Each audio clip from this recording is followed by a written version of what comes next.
Welcome to Trashy, where we take a dumpster dive on this week's garbage people and a look at all the trashiest news stories. My name is Erica, and I'm your host. My name is Cassandra, and I'm your other host. We did it, Joe. We did it, Joe. Of course, not a reference to anything that's going on in the politics because, me and Erica host this show, so we don't get normal news. I was just saying that because it took us a while to get started, and it was all my fault.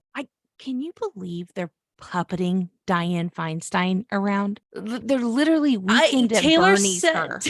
Taylor sent me a photo of her, and she looks like she looks like Dianne Feinstein if she melted. Someone skinned her and is wearing her around. Listen, please understand, this isn't misogyny speaking. This is people saying, hey, this is senior abuse. This is elder abuse. Like, let her go. Somebody in her office needs to be like, hey guys, we're going to call it. We may all lose our jobs, but we cannot parade her around, her thinking she's been there doing votes for months on end. Also, what are we afraid of? Are we afraid that California is not going to elect another Democrat in her place? This isn't like when Bader Ginsburg died and it was like, woof, that was rough. That was really hard for everyone. With Dianne Feinstein, we could have elected someone else in her place, I don't know, 40 years ago? We got to get term limits, babe. But that's for policy, our other trashy. That's in the trashy verse is our policy. It's true. It's true. Term limits. Oh, Jesus. That's something that I think everyone can agree on. Yeah. You know what I miss? What's up? Remember when we used to fly in planes? And even with Wi-Fi, really, we couldn't send a text from the air. Yeah. What is with planes being like, hey, messaging's free? Hey, you can text message to me on the ground right now. No, babe. You know what I miss? The silence that was someone's flying. I know I don't have to think about or respond to a text for the 4 hours you're in the air. It's Personally, disrupting my peace. I like it better because you could always, if you ignore a text, like if you're flying and I text you and you don't respond, I'm going to be like, oh, she's on a plane right now. Mm-hmm. I would never be like, hey, bitch, I know you have free texting, because you can always tell people, oh my God, the texting on planes, it sucks. And everyone's going to go, yes. I like it because I felt like sometimes people wouldn't put their phones in airplane mode and they would continue to text. And I never spoke up because I didn't know if that actually put us in danger or not. Right. But I would just feel annoyed because I'm like, you're so shady. Like, everyone knows you're supposed to go into airplane mode and you're not doing it. What is your problem? So now it's kind of like, okay, well, those people, they do airplane mode now, I hope, because they can still text. No, they're not going to start following the rules. Do you think they're still... Yes, they're still not using airplane mode. Well, they're just flying kites outside of the windows. Like, those people are not following the rules. Man, it's whatever. Erica, you got to just tell me why you're trash, because we're getting on to our other podcast, Flighty. And this is off behind the paywall kind of stuff. All right. Okay, so my grandmother recently passed away. I'm so sorry. Thank you. She was a wonderful woman. She had a beautiful life, a life of service and love, and the most attended funeral I've ever been. At 86, hell yeah. We're printing more flyer, the things you hand out about someone's life, like memos or programs. Jesus, I think that's what they're called, babe. Here's a memo about my dead loved one. I'm almost positive it is. It's programs. A receipt. I don't know. Just, she would have hated this podcast. I take solace in that. Like, she's such a good person. She would have hated this podcast. But, oh wow. So, hugely attended funeral. I'm just saying, I've been to concerts with less people. Like, hugely attended, funeral. Beautiful for an 86-year-old. It was in my hometown, and we had the services, and then we went into what we call the little gym of our school, and had people come and could visit the family. So the family met in the little gym before. we all walked in together and had special seats, and then Sure. visitation over there. And babe, don't you know, I left a funeral to go get a corn dog. Oh, okay. Well, what choice did you have? What were they serving? I mean, a funeral's at 4:00, like lunch, dinner. That's that's when I need a snack. Oh, they blew through lunch. I mean, it's a 4:00 thing. It's like, you can have lunch, but you don't want to have an upset stomach. It's like, what am I going to do? So I literally left the visitation, where people driven from, hours, miles.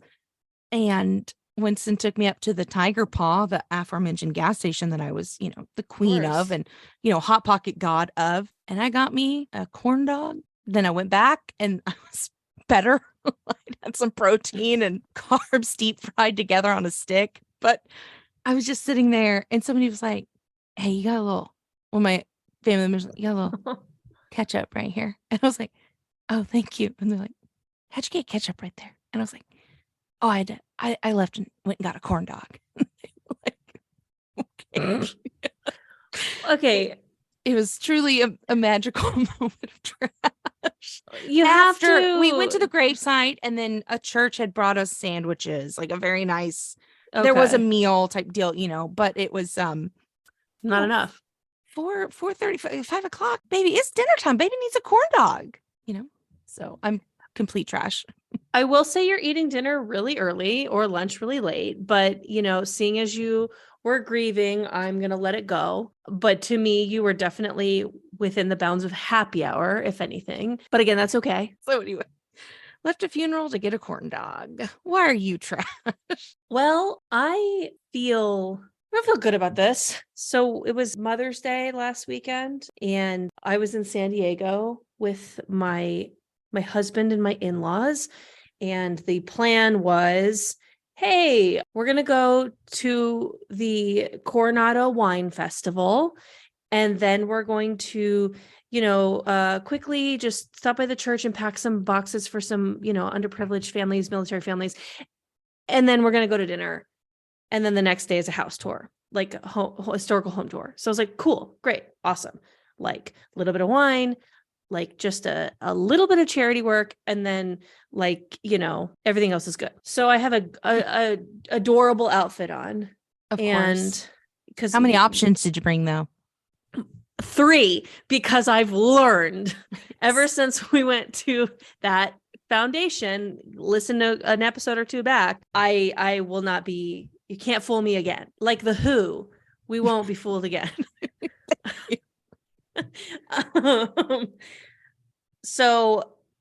But I'm wearing like the cutest outfit, like you can't even believe it. I got it off of Newly, and I'm like, this is probably fine for the rest of the, like for all day, right? And a couple of people are like, oh yeah, I mean, you want to make sure you're comfortable for the packing boxes, and I'm like, yeah, but it's like literally gonna be like such a small thing. Like I'll be fine. This is a jumpsuit. I'm good.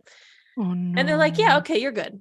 So we go to the wine festival. It's a rager. They give us like these little wristbands that have 5 little pull tabs on them. Mm-hmm. And only one of all like 12 stalls was taking tabs. Everyone else, because you were only supposed to go in and get 5 samples, right. But only one table was taking tabs. So I'm like, okay, great. Just don't go there. Revisit everywhere else multiple times. And so I was like, and that's what everybody was doing. So I was getting like wasted. I was getting drunk, Erica. I'm not gonna lie to you. And then they're like, okay, we have to be at the church by 3. Yeah, 3 p.m. So all of this drunkenness was happening at like noon. No. So we're like, okay, yeah, we'll meet you over there. And so then me and Taylor like walk down the street. We go to a bar called McPee's. We have a Guinness. We have a shot. Jesus Christ. I mean, whatever. Like I thought we were having a fun Mother's Day. Okay. Yeah. And we're like, yeah, we're just gonna hop by this church, like, put a couple cans in boxes, like no big deal. Girl, I showed up. This was so much more than just a couple cans and boxes. Yeah. This was like this isn't a church held event. This is my in-laws foundation holding this event. Like I had one of the, if you have any questions, go talk to someone in a white hat. They gave me a white hat. I didn't know what the hell was going on. So I So, I mean, we got it done. We packed hundreds of boxes. There was the post office was picking up food that people left on their front doorsteps in these special bags that people got. And so it was just like a bin and a bin and a bin full of like all this food. And, like there was all these volunteers there, and we had to like get it all sorted to like dry goods, canned goods, things that are expiring before the end of the year, like things like we had to do all that kind of stuff. And I was just like, I kept going up to Taylor, being like, I'm drunk. What do we? Just in case you forgot, I'm drunk. Like, there's kids there. Like, it was just like it was a vibe, my dude. It was hard work. Yeah. But we got it done. And it was for a good cause. It went to military families and Beautiful. homeless shelter. So it was great. But I do feel like I was set up to fail. And I do feel like people should have told me. I mean, I had some words with Taylor. I was like, what is up with that? And he was like, well, I told you. I was like, you didn't tell me anything. You didn't tell me anything. Yeah. You told me so little. I would have never, ever drank that much. Like, what? Anyways, so I just can't believe anything less trashy than being super wasted trying to do charity work. Just like white hats are people that like provide medical intervention during war zones, right? Isn't the UN peacekeepers are white hats? Yeah, though I had like just a white. And here's my new daughter-in-law, and I'm like, hello, hi. Your dry goods are gonna go table 1. And your canned goods is table 2, shard good table 3. Oh, are those some Doritos? Actually, those go with me. I have a special place for those Doritos in the closet with me. Yeah. Like just all the Cliff bars, you just give them to the kids who are here, and then it's their payment. Well, it sounds like at least you were drunk, but it sounds like you weren't in any threat or danger of driving anywhere the whole time, right? Oh, absolutely not. Never, ever, ever. Not something we play with. No. But our first story might this guy might have played with it. This guy might play with that. Yes. From the state where I spent my early childhood, we are going to Colorado. From CNN.com. A driver in Colorado tried to avoid a DUI arrest by swapping seats with his dog after being pulled over, the police say. You stopped around. Go ahead. And where do they release this information, Cassandra? Girl, on Facebook, I bet. Yep. Around 11:30 p.m. on Saturday, he was driving 52 and a 30. He was the police pulled him over, and they saw him trying to switch places with his dog. His dog was in the passenger seat, and he watched the officer watched the entire process happen. He exited the passenger seat of the vehicle, claiming, "I wasn't driving. It was this damn dog." I keep telling it, this dog has got such a lead foot, but he doesn't listen. Like Disney in like the 70s would have pitched this as a movie. Like My Drunk Dog, like live action. I mean, it's very like this guy's seen too many episodes of Family Guy and was like, the dog's part of the family. We're good. Who's that delightful? He's still kicking it. Mary Poppins. Oh my gosh. Winner of Sound and Stage. Dick Van Dyke? Dick Van Dyke. Dick Van Dyke plays. Sure. The man who owns My Drunk Dog. My Drunk Dog. Why says to him, I said that there's like a Vanity Fair thing of like a bunch of British actors who they ask which American has the worst British accent, and everyone says we're really Erica sorry to Curry? say this. No, Dick Van Dyke. Oh, because you're not considered an actor anymore. Because you gave it up. Still hurts. I'm sorry, but you gave it up, and Dick Van Dyke never quit. Yeah, you know what? He's like in his 90s, still kicking ass and doing a terrible British accent. But God love him. He brought smiles to our faces. Doing better than Diane Feinstein. I'll tell you what. You know what? Dogs can do a lot of things. They cannot drive cars, unfortunately. No. They should not drive cars, but no. I've met a dog mayor before. Oh yeah, Have you been to Idlewild? I haven't been to Idlewild, but I've heard the tales of the dog mayor in Idlewild. Isn't their whole political body dogs? Oh yeah, he has a deputy mayor. Like the town dog catcher is a dog. Like the superintendent, like their tax. I mean, it's just a whole tax shelter. I'm sure. I think Idlewild is like Yeah, who's corrupt. really running the show there? Season 5 of True Detective will be the Idlewild takedown. It's I like, would watch it. we're saying this because our next story is from the Guardian.com. And Yes. Toronto is having a race for their new mayor. It drew more than 100 candidates, including one dog, a former police chief, a comedian, and a rescue dog named Molly. And my goal, Cassandra, my goal in life. So Max is the mayor of Idlewild. Sure. And they run, Max every year. He keeps winning.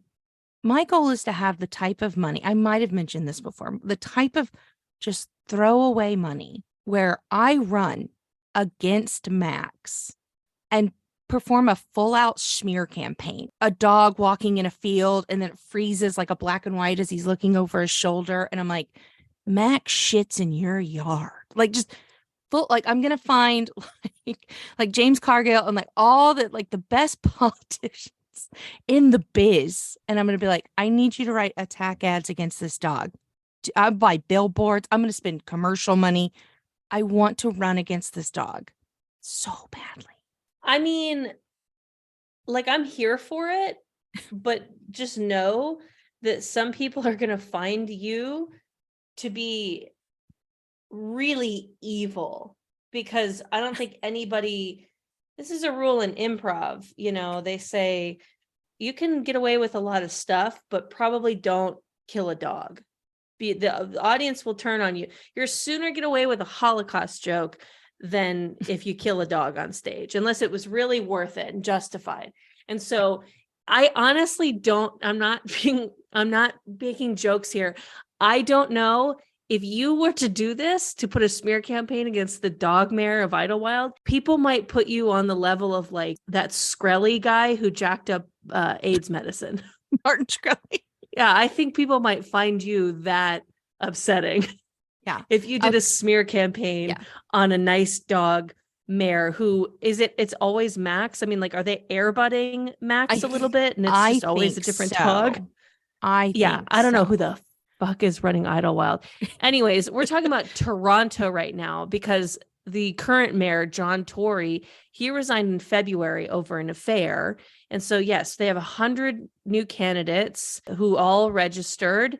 And the Toronto dog owners, they bite back after city posts of no barking sign at Pooch Park. Ooh.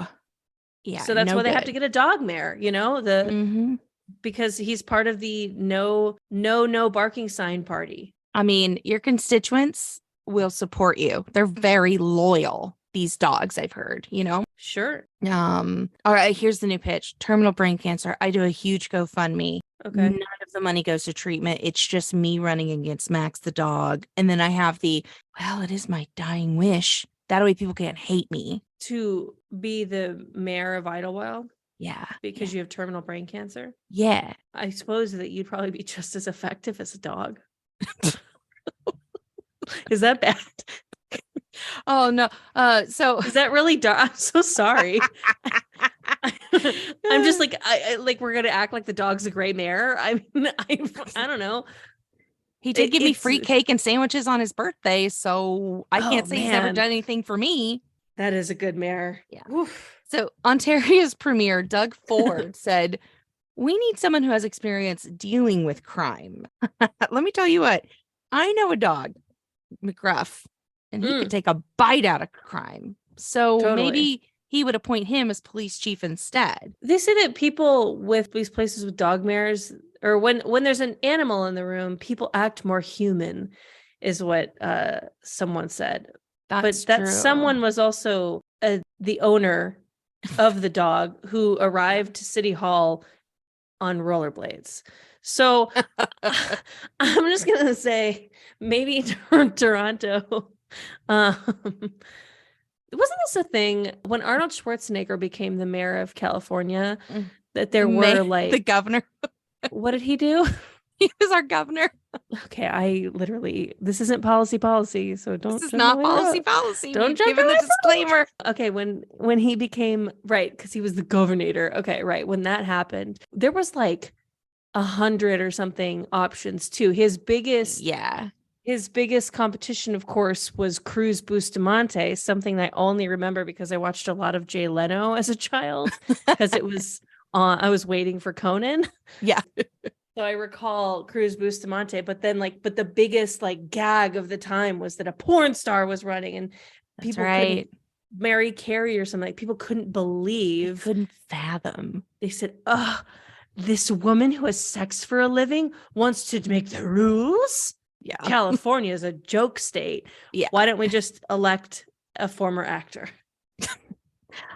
Listen, I feel like he did a good job. I was just going to say the same thing. I'm pretty sure he did a good job, but also I was a child and I don't think that you were I a didn't child live too, here and yet. you didn't even live here. So we might be wrong. We might be super, super wrong. You know what else is super wrong? Can I give yes. No, you can guess. You can guess. Being not a real person, but 3 raccoons in a trench coat. Ooh, close. How about being a hotel guest who wakes up to the hotel's night manager sucking on your toes? Oh no, that I specifically pay for that service. Oh, well, I don't think this is as fancy of a hotel. This is a Tennessee hotel. Of course, this is coming from the NewYorkPost.com. The 52-year-old manager at the 4th Avenue South Hilton Hotel in Nashville allegedly crept into a male guest's room while he was sleeping and put his little tootie toesies in his mouth. Honestly, of the options, can we just be grateful his toes didn't go in the manager's butt? If I'm his defense attorney, I'm going to present an alternative. There's some reasonable doubt. Okay. If you're going to be his defense attorney, you have to also acknowledge, first and foremost, that you are only well-versed in pirate law. Must you throw that in my face? I'm just saying. Objection. I mean, that's not overruled. But watch yourself, counselor. Yeah, we don't know. I find you in contempt. So he called the police. He was like, and called the guest. Yes, the guest did, of course. The manager is like, these toes are gross. It's like, I have a crime. This man needs a pedicure. Stat. This guy came into his room earlier in the day to fix his TV, which, let that be a lesson. If your TV doesn't work at a hotel, don't call for help. Just deal with it. So he came to fix the TV. And then, later that night wakes up because he's having a dream of sticking his toes in a pool. And what's crazy about this, amongst many things, was this the first time this has happened and someone woke up? Right. Or was there something specific about this male guest that made this guy go, today's the day I risk it all? Because I got to get those feet. This feels like comfort. Like the boldness that comes with, oh, okay, almost got caught. Here's what I got to do this time. I feel like this is I don't feel like you start here. Yeah, like maybe it started with him kind of creeping around rooms, maybe snapping a Polaroid or two of a foot, and then just trying to play the line. What he told the police, by the way, this manager, he says, I was only in there because the guest said that he smelled smoke. And so I wanted to show up and see if everything was okay because I am a fireman. And the guest was like, no, I never said there was a smoke. No, there's no smoke smell. This guy came in, sucked on my toes. And guess what? I get to stay at Hilton's for free for my rest of my fucking life. That's true. I mean, Rick and Kathy Hilton are now my mama and daddy. Yeah. They give me the charge card. All right, lawyer extraordinaire, counselor. Yes. Let's take this to some trademark law. Oh, actually, my second specialty, my focus. Yeah. Fabulous. Are you going to be taking the side of Taco Bell or Taco John? Ah, goddamn. I'm gonna say Taco John. It's Taco John. All right, let's get into it. From CNN.com, Taco Bell, my side, is fighting to cancel the Taco Tuesday trademark. Taco Bell says, you've owned this thing that everyone says for long enough. In college, we had a Facebook group called Banana Tuesdays. And that's because the local grocery store had a sign one day that was just like, it's Banana Tuesday by the banana display. And we were like, yeah, that's not a thing anybody else says. So we would all celebrate Banana Tuesday. Objection, relevance. Your Honor, what I'm if you'll allow it, I'm making a point. I'll allow it. Taco Banana Tuesday, not trademarked. My client, Taco John, did the work and went to the U.S. trademark office and said Taco Tuesday is for them. So this free use, absolutely not. The law stands as it is. So Taco Tuesday, TM, trademark. Tiny so little for 34 years, Taco John's has owned Taco Tuesday to a point where if you ever see any other like brand or something like that saying it's Taco Tuesday, they, I think, have to go through Taco John's and like get the consent, which I don't see the random bars in LA who have Taco Tuesday as happy hour really going to get the consent of Taco John's. So I think maybe Taco John's is kind of sleeping on the money that they could be getting, but that's Taco Bell. Taco Bell can't say it. They literally cannot say it. Taco John, hear me. I'm on your team. Give me a job. What I will do is I will get a large stamp, poster board size stamp and an ink pad the same size. And anytime I see a bar or restaurant advertising a Taco Tuesday and it ain't a Taco John, I will just simply put my stamp on that advertisement. I'm asking for $187,000 a year plus health insurance and 401k matching. Really nothing crazy. So, because it's going to be all expenses reimbursed, of course, because I'll have to eat at a lot of Taco Tuesdays to get to the bottom of this, and ink. And we can get into the logistics of this later. I'm not here to barter with the job. I accept Taco John is what I'm saying. I verbally accept the position. So send me the paperwork when you can. I think it's a pretty fair deal. It sounds like a great job. Taco Bell's just like, listen, it's enough of this shit. You can't own alliteration, you dicks. Yeah, they're like, we have to remedy this injustice. Yeah, Taco Bell's getting kind of crazy with this whole remedy this injustice, but apparently they have a strong case because the U.S. trademark law prevents the registration of common phrases or phrases that have become commonplace after the registration is granted. So really, this has just gotten like too big for Taco John's. They don't have a Taco John, I don't think, in California at all. Not that everything is about California, but like the only reason I know Taco John's exists is because I think they have them in Washington. I'm gonna be honest, I've never seen a Taco John, but I am now your biggest advocate, your brand ambassador for Taco Tuesday. Mail me the stamp pad. They're fine. I don't think that they're better than Taco Bell. I will say this, controversial, and come for me, see if I care. I think Del Taco might be better than Taco Bell. Oh, that's no question. Is that controversial? I think people get really weird about Taco Bell. People are very really do. I mean, there's a Taco Bell chapel in Vegas. We've covered it. I don't see a Del Taco one. So when there's a Taco Bell cantina in Hollywood. Yeah, people get really, really weird and defensive for Taco Bell. And that's fine. But like Del Taco's food is better. Is superior. Their prickle pear, boba, damn it. What? Prickle pear bubbles that you get in a Sprite right now, that is better than a Baja Blast any day. Come after me, Taco Bell. Come after. I'm saying it. My opinion, the Del Taco prickle pear. You can't even say it. How do you order it? I just go, can I have the bubble ones and a Sprite? Thank you. Thank you. And I'll say the desserts are superior. Oh Del yeah, Taco has the absolutely. mini, The mini shakes, no, the mini cheesecake bites. churros. Oh, cheesecake bikes. Yes. Yes. Anyway, we're not here. We're not on Taco Taco right now. And people that think Taco Bell is better, Taco. just y'all know, I'm going to pray for y'all. Okay. Y'all need to go to church. That's all I'm going to say. Bless your hearts, you know? Mm-hmm. Bless I your do like hearts. Taco Bell, though. I'm not lying. I mean, it's fine. There's one, but it's fine. But I'm just saying, taco to taco, Del Taco. stack Del Taco. Del Taco. You Sorry. need to- Sorry. That's you can have your Mexican pizza. You can have all your stuff you want. I'm talking tacos to tacos, Del Taco. Take it up with your God, you know? Yep. Yep.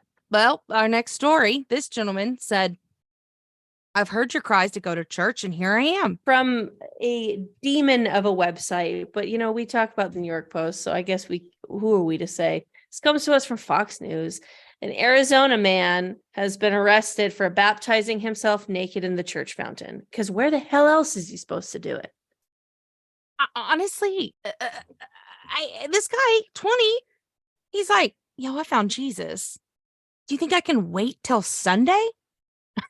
No, I need to do this right now. So this gentleman was found at One Life Church in Mesa. I know exactly. Honestly, I think I knew where this church is. But he's naked as a jaybird, baptized himself in the church fountain. And there were court documents that Fox 10 of Phoenix had, obtained. But he was told to leave. But he stayed and he grabbed a blanket. And he says, nah, baby, I just became a monk. I work here now. Basically what you just did to Taco John's. Listen, if you don't see a job on a website, make yourself a job. That's what I say. Be like, hey, you're lacking this. You have a problem. Here's the market share. Let me help you with that. I mean, isn't that what boomers tell us to do? Like, when we can't find a job, they go, well, have you tried really hitting the pavement and going in? Have you have you tried just calling Jay Leno, asking him for a job? Why don't you give them a call over at Netflix before you say that no one wants to pick up your pilot? Like, how much are you really trying? Yeah. Have you called Saturday Night Live and tried to audition for them? Certainly they have open calls, right? The gentleman, now a man of God, refused to take a mugshot. I didn't know that was an option. I'm gonna say this. You can. I've heard that before, actually. Really?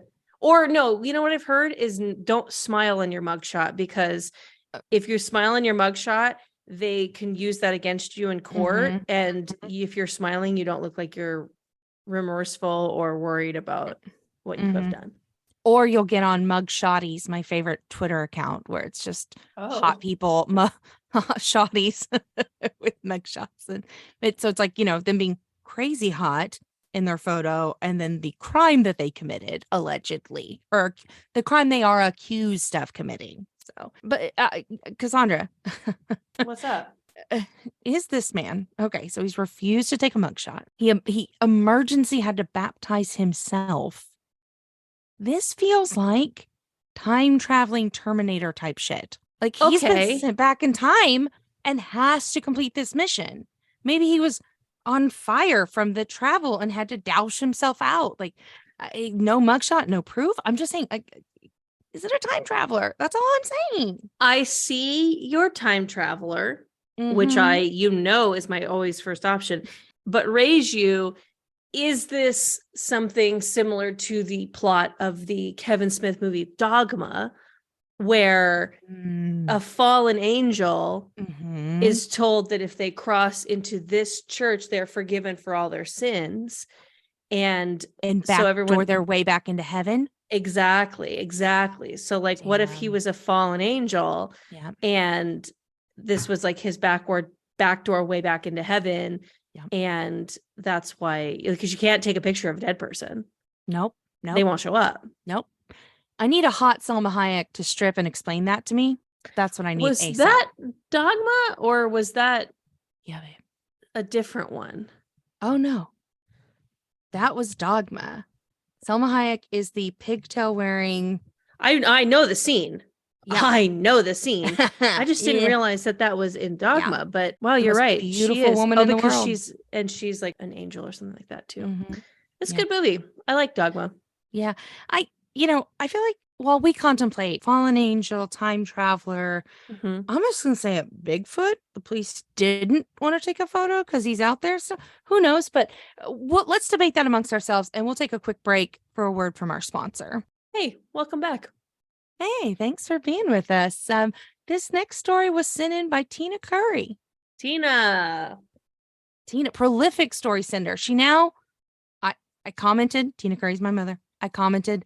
She sends me texts early in the morning, and I think there's an emergency, so I wake up panicked. We had that conversation. She took the note, and she now emails me the stories. Oh, yeah. See, an early morning email from my mom doesn't really scare me. Probably fine. You know what I mean? Probably okay. Yeah. Probably okay. From NBCnews.com. A woman survived on wine and lollipops after a wrong turn stranded her in the Australian wilderness for 5 days. All right. This woman had just left her husband and was like, I'll do what I want. No, I'm sorry. That's the wrong story. This woman was stranded for 5 days in a remote section of Southeast Australia. And again, she survived on the wine and lollipop. She's a 48-year-old woman, only identified as Lillian, and she was rescued at the end of a dirt road in Victoria. And the state's police agency said that she was, a video was posted of her waving at a rescue helicopter and officers helping her into the van. I want to know where she was headed. Well, that she only had wine and lollipops. I mean, the only things you should bring on a road trip. Sure. She'd gone on a vacation to the town of Bright. And let's do some geography. Okay. Let's do some, southeastern Australia, but where is it? Because, Australia's interesting because like most of their population lives like on the eastern part of their like country. Like it's in Victoria. Great. Bear with us, Australia. We don't know much about it. The Victoria is the southeast. Yes. Yeah. Western Australia and like the top, it just truly is like just a lot of dirt and it is the outback. There's Perth. Perth. If you get all the way to the edge. This kind of looks like America though, because like nobody lives between California and New York, right? No, yeah, it's weird. There are so many parallels between Australia and America in that way, but just a bunch of British rejects. But the Bright, it is the base of the peak of Mount Buffalo National Park and the Alpine National Park, as well as Mount Hotham, a popular ski resort. So there's a lot of mountains in this area. So it seems like a lot of tourism and hotbeds and whatnot. So she went missing. She didn't check in with her loved ones after so many days. She was reported missing April 30th. And they were conducting a sweep of the hilly section in the Mitta brushland, and authorities saw her car at the end of a road. Lillian told the authorities that she'd taken the wrong road and was trying to turn around when she got stuck in the mud. Oh, my worst nightmare. She was 40 miles from the closest town and unable to walk because of health problems. The area has no cell phone reception. Yeah. So she'd taken a couple snacks of lollipops and she used her car's heater overnight and the only liquid, and she doesn't drink normally, but she had a bottle of wine she brought with her as a gift for her mother. Oh no. Oh my gosh. So, I mean, you know what? When stranded, why not get a little buzz on? Except that it dehydrates you. It does, but I think I don't know. I'm not a doctor. And in fact, I just want to shout out to the doctors that do listen and send We're sorry. We're so sorry. And pretty much anybody with an advanced degree who listens.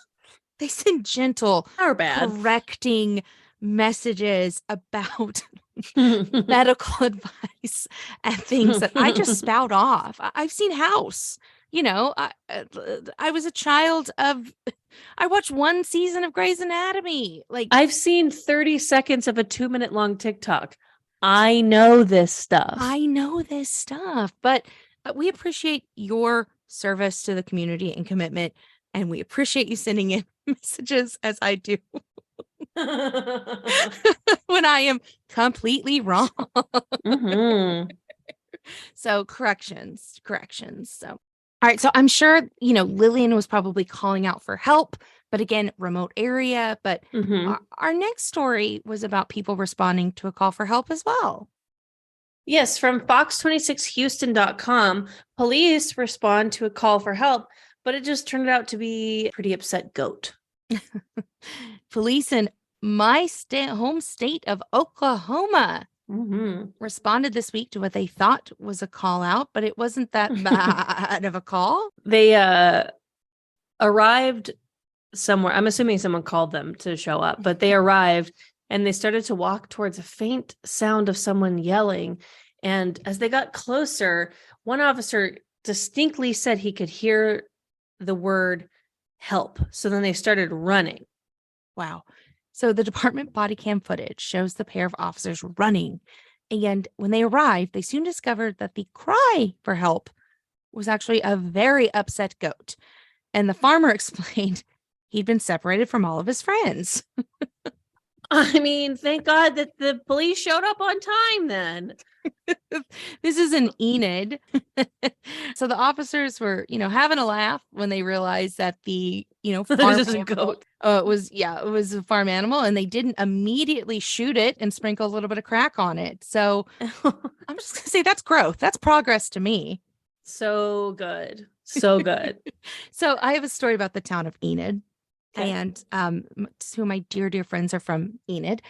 And we were in town for one of their weddings. And we went to Walmart because the night before and the day of, when we were getting ready, we were going to have some champagne, some celebratory drinks. Gotta get it at Walmart. We didn't have wine glasses. There's champagne. Oh. We didn't have champagne glasses to do such. So, after the rehearsal dinner, quick trip to the Walmart. Sure. We get to the, cups and drinks section, and there are 2 types of glasses of wine. End of list. And again, my friend who lived there, grew up her whole life. Now she lives in a big city, big kid job, big city, very successful life. With all sincerity, and I love you so much, KK, she says, but what do the people of Enid drink their champagne out of? I think I fell down laughing in the store.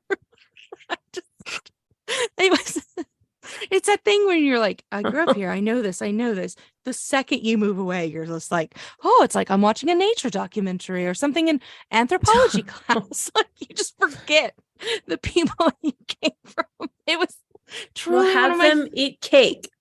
It was truly.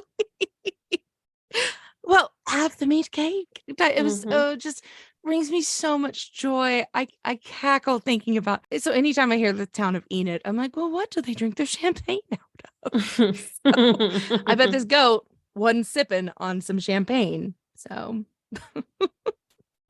oh no, that's so silly. Speaking of animals, we've talked a lot about animals this episode for some reason, but we have a headline.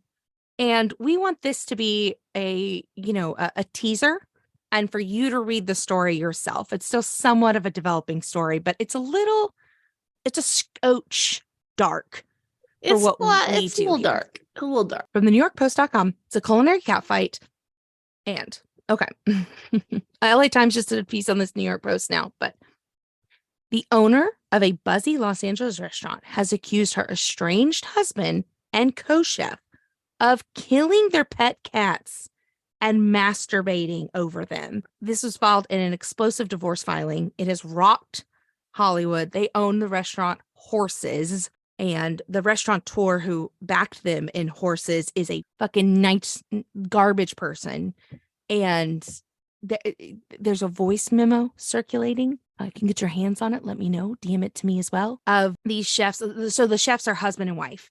And she's saying, we were taking in all these rescue cats, and we can't talk about it. It's too dark. Can't talk about it. It's just too dark. If you find the you can find it on Eater.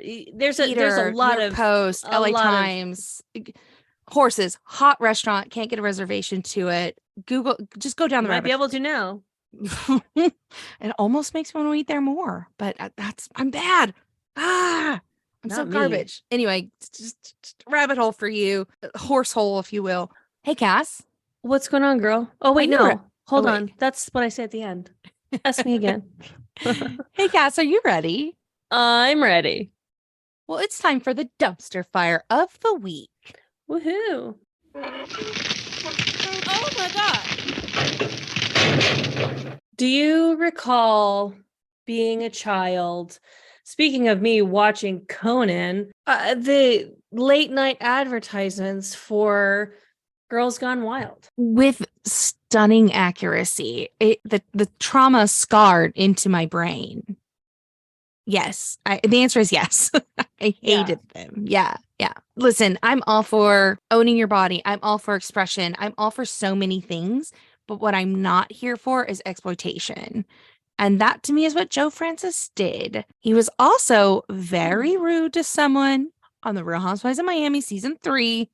We won't get into it. A woman was pushed in the pool. It's a whole thing. A man was pushed. Somebody was pushed in a pool at a party. But we're talking about Girls Gone Wild founder Joe Francis. Yeah, he's described in this article as a man who still elicits visceral reactions from those who knew him, including Lee Sullivan, the former mayor of Panama City Beach, Florida, saying, "I hate that son of a bitch so bad. All you had to do was say the name, and I was right there, right back there with that little cockroach bastard." Incredible. He was like a legitimately like super bad dude, right? Oh, so many things. Absolutely. Like, yes. Bad. So so he was working, in Hollywood, and he had this idea. He was a production assistant for the real TV syndicated show, cutting room floor clips that were too grisly to air type thing. And he was like, wait, what if I did a show like this, but for boobs? And this was when porn was still DVDs, babes, like magazines. DVDs, bitch. VHS, girl. VHS being left in the woods for kids to find. You guys had porn. You guys had porn in the woods, right? Or like no public place. No, there was not a porn tree. No. Okay. That I knew of. I've had this discussion. I've seen this discussion. I've had this discussion. I don't know what it was, but I feel like there would be area like woods or remote areas of a town, and a very small town, where there would just be, it was like a take a penny, leave a penny, but for pornography. Like there would just be magazines and things left at like certain trees. And I'm sure there's some code amongst whoever knew about it, but there was like porn trees. It would just be at the foot of it, like little elves had dropped it off, and then you could take a magazine, leave it. It was just like a little library, like a little like a free library for pornography. Like yeah, underground no, networks. not my experience at all. Not anywhere I've lived. Not Colorado. Certainly not Burbank. No. Get at us if you know about porn trees or porn in the woods and things like that. So yeah, this guy was like, hey, I didn't create reality television by any means, but it was launched in 1997. Oh my God, I was 11. Ugh. Yeah. 5 years after The Real World premiered on MTV. And he basically partnered with Scott Barber, whose father co-created Cops, which I think was also brought on by a writer's strike. Cops? Yeah, I think the creation of Cops was because of a writer's strike back in the day. But... Oh yeah, that sounds familiar. Like not the one that we're in now, and not the one even before that, but the one before that. Before that, yeah. So basically, Girls Gone Wild was DVD, pay-per-view events, and it made 20 million in the first 2 years of operation.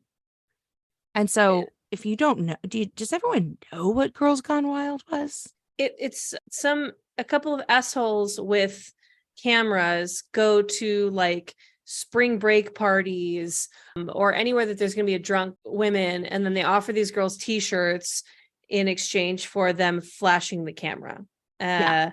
That's pretty much, the extent. Some girls got a little bit wilder, but they certainly weren't being compensated further than merchandise, if I'm not mistaken. Yeah, like, and the thing I think that this article kind of brings out and kind of appeals to was that it was girls that like girls that look like you could go to college with, and it wasn't just this like porn star, Yeah. unobtainable beauty Just type girls thing. next door. It's girls next door type thing. Yeah. So, this asshole became a legend in Bel Air. He was friends with the Kardashians, Paris Hilton's boyfriend for a time. He was friends with Marta Cooper and her sister from the Real Housewives of Miami. They both, it's a whole thing. But yeah, by 2014, the brand was dead.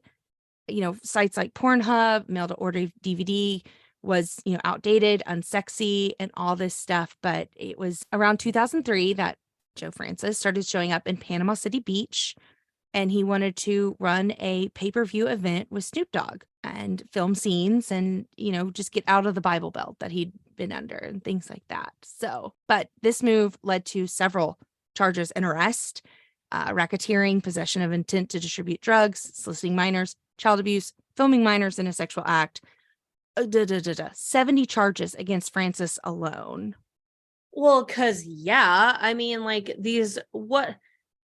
who goes to spring break parties? It's, of course, like people who are in college, but not everyone in college is over 18. Yeah. And not everyone that's, even if you're, 18 to 20, you're not legally allowed to drink alcohol. Also, you think that they were asking for release forms from these girls? Absolutely not. Yeah. I mean, it's just like super messed up I think now people are a little bit more aware of it because like we've had the internet for so long, but there's such things as digital footprints. And these women in the late 90s and early 2000s had no concept of that yet. Absolutely. Became like, a scarlet letter if you were to show up, and they fly you with alcohol. Oh, like my God, consent yes. is lowered in so many things. But so this article is essentially like, where is Joe Francis now? He was arrested 20 years ago for all these charges. He was, all these things. And he said that there was, basically a botched criminal investigation against him. He's very mad about that. And that he was, forced to endure a civil trial from the underage girls film for Girls Gone Wild, things like that. And he basically is abandoned and is living in Mexico in a compound. That's how you know that you fucked up. Like, Yeah. Sorry, but like you don't really, you think this is some sort of witch hunt, but you decided to go down to your compound in Mexico rather than deal with it. Yeah. I think maybe that you done fucked up. But unfortunately, this is kind of another tale of a man who didn't get punished for the things he deserved to get punished against. Truly, he's living in a 45,000 square foot beachfront property in Punta Mita, Mexico. And he's like, my life's been hard since Panama City Beach. It's like, go fuck yourself. I'm almost upset with this journalist for giving him this spotlight, even though he tries to give, kind of light into this of basically Joe was just like evading questions that the journalist was asking. Meanwhile, just kind of monologuing his own public image and reconsideration and things like that. But even the way it's written, it's like tall, tan, toothy, a very image of vascularity. It's a weird article. Yeah, it's like, ugh. He hadn't done a sit-down interview in years, and he's just a fucking creep. And he's currently engaged in a custody battle for his twin daughters with his ex-partner, Abby Wilson, who he met. To it. Yeah, don't. He met her when she was crowned 2012 winner of Girls Gone Wild, Search for the Hottest Girl in America. Oh, sure. Yeah, of course. And yeah, so basically in Florida, there's Panama City, there's Panama City Beach. Panama City is more conservative and has a strong Navy presence.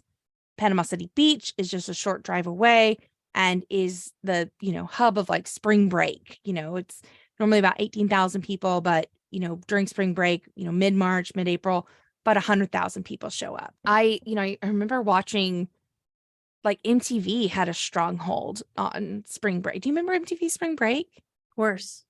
Oh my God. I was like, I can't wait to be old enough to go party. Like, go to so weird. I never felt that way. I don't know why.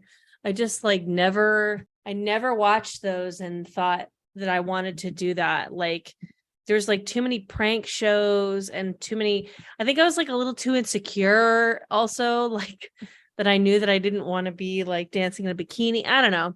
Yeah. Interesting. Cause I was like, oh God. And now I'm like, no. Even then I wasn't like, even at the age where that would have been, Sure. normal. Where you could have done it. Where I could have done it. I wasn't like, woohoo.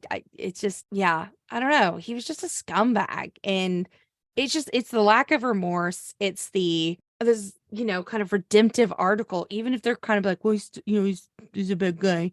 It's like, well, quit writing about him so glowing, but Yeah. they're Everything just, about this is dumpster, yeah, dumpster. Boo. boo, boo, Gross. boo. Joe Gross Francis, pervert. you're a gross person. Sullivan, the mayor of Palm Beach, is famous for chasing a burglar out of his house in his underwear and a cowboy hat with a gun.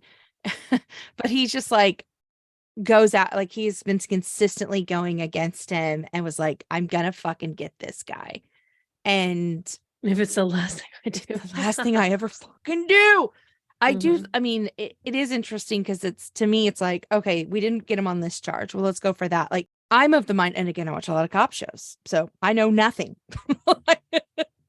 But to me, it's like, why don't we build like one infallible, foolproof, plan, like or get him on like the most amount of charges rather than like rack, small, small, Because small. he's in Mexico. Well, I mean now, but back then, I don't know. I'm like, it was wild, wild west, Florida. Still maybe is, but I just can't talk about it. What are you hoarding? Yes, thank you so much. I We am, have to stop talking about the exploitation of underage girls. yeah. Unless Ugh. that's what you're hoarding. No, it actually isn't. But speaking of that, I'm reading a book called Momfluenced about mommy influencers. Mom is the term. It's by Sarah Peterson.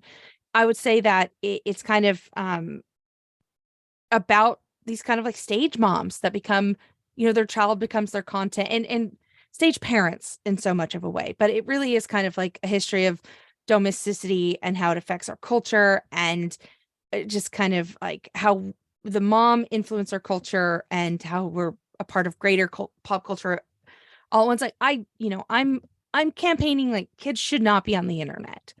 Like Yeah. you shouldn't have like this huge digital footprint, and you should have the right to delete it when you turn 18. Like it's just family bloggers and YouTube channels of we're this many people. It's like your kids should not be your job. Kids should not have jobs like that. And especially when they don't have consent, there's cameras shoved in their face. It's just yeah, it's an interesting book. And I don't have children, I don't get to say what they do, but I'm leaning more and more towards like no children on the internet, no children on YouTube. Like it just really bums me out, but the book is really interesting and really well written. So I added it to my list. Momfluence. Yeah, I have a hard copy. I'll loan you if you want to. Yeah, anyway. Oh yeah, I love that. Yeah, what are you hoarding? I'm hoarding Bakken's Japanese barbecue sauce. Oh, is that the one at Costco? Yes, Yes, it's so girl. good. We had it last night. Woo! We had it with some stir fry a couple nights ago, and then I just put it on some potatoes today. It is so good. It's like this plain white label, and it says the original Japanese barbecue sauce, Bakken's Japanese barbecue sauce. It is so good. Put it on everything. Oh my God. And you get it at Costco in a big bottle, and it's worth it. Winston That's made what I'm hoarding. some katsu chicken salad, Yum. Asian chicken salad, and that was a part of the dressing. Mwah. So good. So good. So good. What are you throwing out? Okay. I'm throwing this away. And I know this might not apply to everyone, but B and C group on Southwest. Ooh. Don't try to board with the A passengers. Girl. And that's not a class issue. That's not nothing I'm saying That's is incorrect. a wake up and check in earlier issue. That's a pay $15 up front and get in the priority like the priority boarding groups. They're making multiple announcements on the overhead deal. Hey, check your thing. Make sure you're in A group. We're boarding A group right now. Tell me why this bitch at like B30 tries to walk up in ahead of me, A26, and it's like, oh, oh, I'm not in the right thing. Well, well, can I still go? Oh, no. That gate agent sent her happy ass back. Thank God. So I don't do it. I just, I don't like enforcing rules, but society has rules, and that's one of them. So don't do it. Respect it. Southwest has rules. Southwest has rules. Again, Sky Law, pirate law, those are things I know. Sure. So don't mess with me. Anyway, what are you throwing away? You'll never believe it, babe. I'm throwing out something so similar, it's crazy. I'm throwing out men who don't think lines apply to them. What the fuck is up? If I'm I'm changing my last name right now legally. And so I've been to the Social Security office and the DMV in the past week. What the fuck is up with men who just walk up and go like in front of a whole ass line? Yes. And go, I just have one question, or I just have one thing. And it's like, what the fuck do you think the rest of us are doing? Oh, we didn't think that we had one thing. What a leadership opportunity you just took. Girl, I don't. And the fact that it blows my mind. If they act confident and crazy enough, they do end up succeeding because, of course, this person who works at the Social Security office doesn't want to fucking argue with this person who just showed up and said, I just have one question. It's like, go take a number and sit down with the rest of us, you idiot. And oh my God, the DMV is like worse because just people will just walk up to open windows and it's like, what are you doing? Oh, I just have this one thing. So do all of us. Yeah. You prick. And also it's never just one thing. It's never, hey, can you tell me where the bathroom is? It's always like, I just have this one thing. So it's 17 sheets of paper to prove why I don't deserve to lose my license after a DUI. And you're probably gonna it's like, oh my God. It drives me absolutely crazy. Yeah. And it's not just obviously at the Social Security office of the DMV. Sometimes it's at, Costco. The mall, Costco, grocery store, a restaurant, anywhere. And I very, very seldomly see women do this. I almost always see men do this, sometimes 2 men at a time, but they'll just roll like a security at a baseball game, just roll up and just like do it. And I'm like, what happened to you? Who taught you to act like this? Yeah. They were never socialized to not. It's so this confidence of just thinking that you're more important than everyone else. Like, newsflash, you're not. Sorry, someone had to tell you. You're actually not, and neither am I. That's why I wait in line. Well, where do you wait in line on social media? Like, where can we find you waiting in line? Find me on the Trashy podcast every Monday. Oh, that sounds good. And what are those social? Find you? Oh, sorry. Oh, you want me to do it? I'll do it at Trashy Pod on Instagram and on Twitter and on TikTok. We love to be found on TikTok. We also have a merchandise store, which is threadless.trash. No, Trashy Podcast. So much better when you do it. Our website is trashytrashypodcast.com, which has links out to all the things she's mentioned so far. And our merch store is trashytrashypodcast.threadless.com. Again, link on our website and always in the show notes of these episodes, along with all of our stories. There's also a link on Anchor where you can throw us some financial support. And by signing up to be a supporter and backer of this podcast. Yeah, that's it. You can Gmail us. You can email us at trashytrashypodcast@gmail.com and tell us why you're trash and send us stories. We also really like that stuff. Okay, where can the people find you? Wow, I crashed and burned there. You did great. I'm at Iconic Erica Curry on Instagram and TikTok. And maybe on Blue Sky soon. Who knows? We'll see. That's where we are right now. And as always, we put out episodes on Monday. If you would share these, give it a 5-star rating and a review. It helps us grow the podcast. We appreciate it so much. And if you are a member of SAG-AFTRA, vote yes on strike authorization. Voting closes on June 5th. It's really important. Vote yes. Sorry, had to get that in there. No, I love it. I love it. These are important things. So It's easy to vote. It's online. Just do it. Yep. Even if you're not working, even if you just pay your dues to get screeners, because hey, we've all had years like that. You still need to vote yes. If you're paying dues and you're in SAG-AFTRA, vote yes. All right. Yeah. Okay. Hey, Cass, What's going on, girl? stay garbage. You stay garbage, girl. I will. Bye-bye. Bye.